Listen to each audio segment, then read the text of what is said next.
kita belajar koordinat kartesius.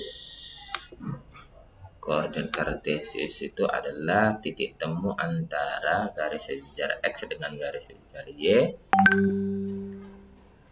menghasilkan titik koordinat yang terdiri dari absis, itu nilai X, dan ordinat adalah nilai Y.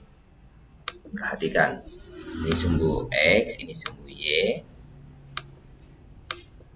garis sejajar Y, garis sejajar X, titik temu atau titik potong kedua garis tersebut. Lihat, perhatikan garis putus. Inilah yang disebut dengan koordinat, titik koordinat. Misalkan di sini adalah titik P, nilai X dan nilai Y.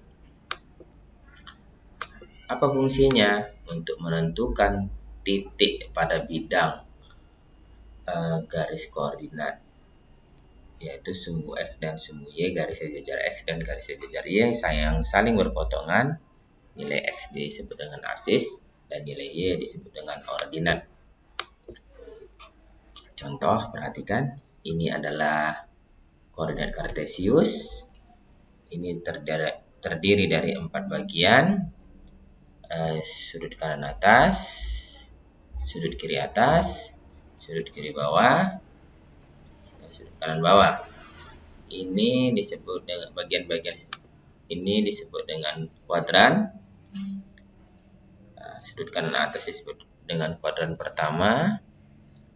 Di sebelahnya lagi berlawanan arah jarum jam disebut dengan kuadran kedua. Di bawahnya kuadran ketiga dan seterusnya adalah kuadran keempat.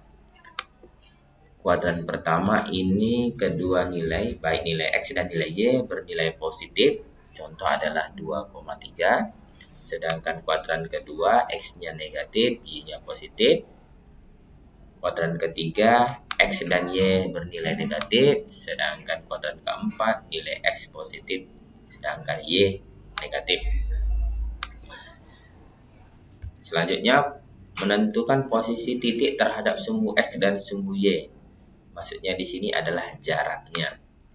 Perhatikan, ini contoh. Di sini adalah contoh gambar dari koordinat kartesius. Dari gambar di samping bisa kita tentukan titik A, misalkan.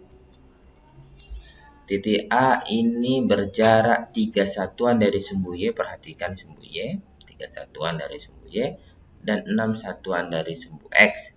Nah, selanjutnya titik B ini berjarak 4 satuan dari sumbu Y dan 4 satuan dari sumbu X.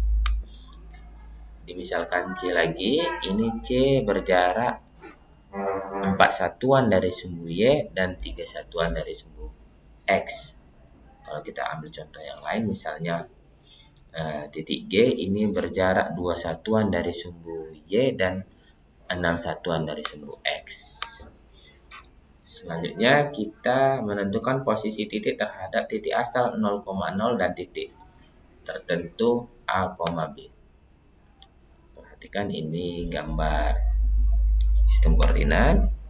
Dari gambar tersebut bisa kita tentukan posisi perumahan dari pos utama. Lihat, kita fokus pos utama sebagai acuan, pos utamanya sebagai acuan, sedangkan perumahan sebagai objeknya. Perumahan berada di atas pos utama. Perhatikan, berada di atas pos utama dan berada di sebelah kanan pos utama.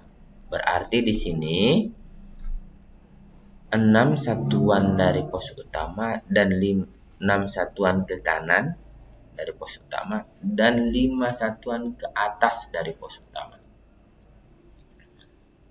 Ini posisi perumahan terhadap pos utama. Gimana pula dengan tanah lapang?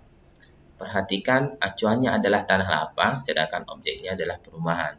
Berarti perumahan berada di sebelah kanan tanah lapang dan di sebelah atas tanah lapang. Maksudnya perumahan berada di atas tanah lapang. Berarti di sini posisi perumahan itu 10 satuan ke kanan dan 2 satuan ke atas. Perhatikan, Lalu perumahan terhadap kolam, kita fokus kolam sebagai titik acuan. Berarti perumahan berada di sebelah kanan kolam dan sebelah atas kolam.